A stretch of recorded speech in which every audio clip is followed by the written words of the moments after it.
All right, welcome everyone. I think we're live. That's if I trust the cameraman, and sometimes I do, sometimes I don't. Either way, he can't hear this right now anyway. But we are back with Pastor Jeff. It's been a couple weeks. We haven't had a chance to really sit down and catch up. This week, Acts chapter 9, the road to Damascus, right? That's right. One of probably the most famous stories in the Bible, or often quoted in Christianity, is just what's your road to Damascus. Right. And so Saul becomes Paul. He goes on a journey, and bright light, loud voice, all this life-changing moment on this path. And you discussed that God will put a pause in your life when you're on a journey, when you're passionate about something. So obviously, we don't all have the opportunity on the road to Damascus to have this exact situation. It doesn't often come through as straight and as forward as possible. How do we recognize those moments in our life? Man, that's hard. We most often recognize them after the fact, right? I mean, the pause, we don't recognize it as a pause because I don't think we take enough time to be still. We don't slow down enough to let God do what God wants to do. And so I think that's the struggle that we run into over and over again, is how do we get to a place where we're more attuned to the fact that God is moving and is trying to move in our lives. I think it's just a matter of the discipline of stillness. Slow down, because God's always trying to speak to us. How do we get to a place where we recognize the pause? Well, I think you have to get into a routine where you're just over and over again paying attention to the fact that God's trying to talk to you. And it's so hard today. I'm sure it's been hard throughout history, but so much more distractions.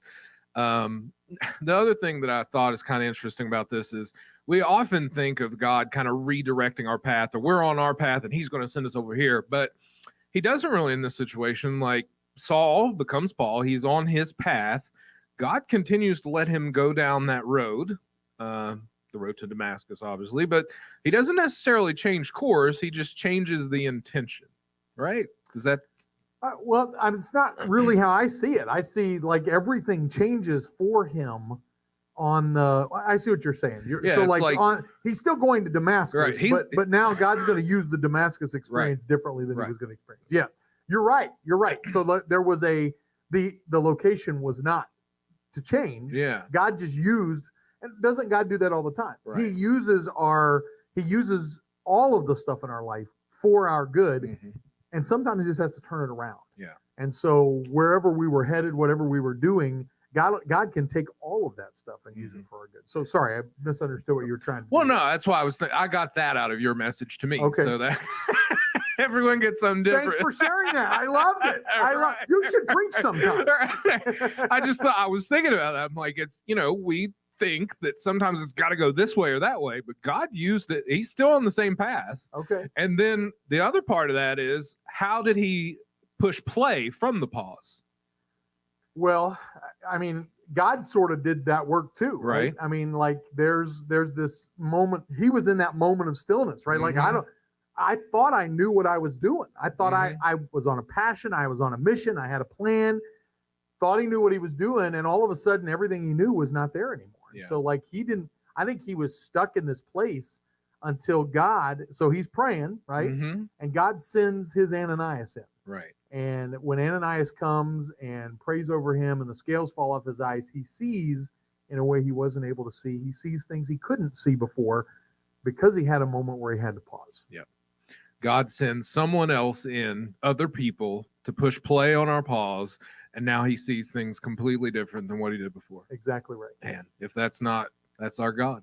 It is our God, for sure. Absolutely it. Yeah. Well, what else is coming up this week and the next couple of weeks? Next couple of weeks, we got some really good stuff going on. We on Thursday, the 26th of August, is our night of worship, and that's at 7 o'clock right here. If you haven't been to a night of worship, I want to encourage you. There's not a sermon. There's just a time of prayer and worship and soaking in the Spirit and seeking His face. And it's such a great time. If you haven't been here, we want to invite you to come and be a part of that. On the following day, Friday the 27th, we are participating in Hands Against Hunger with our friends from Christian Life Center. Yeah. We right now have a full sign-up sheet, but we got room for you if you still want to do that. So come Sunday at 11 or 5, this will be your last chance to sign up because the tables are almost full out at CLC. They're reserving one more for us. Get here Sunday at 11 or Sunday at 5. Sign up and come and help us serve our right here, packing rice for folks way across the world. Yep. So it'll be a great opportunity to feed hungry people. And of course, Saturday night at 6:30, Sunday morning at 11, Sunday morning at 5 for worship. Jam-packed. Absolutely. That's what we do. That's how we do it here at New Hope.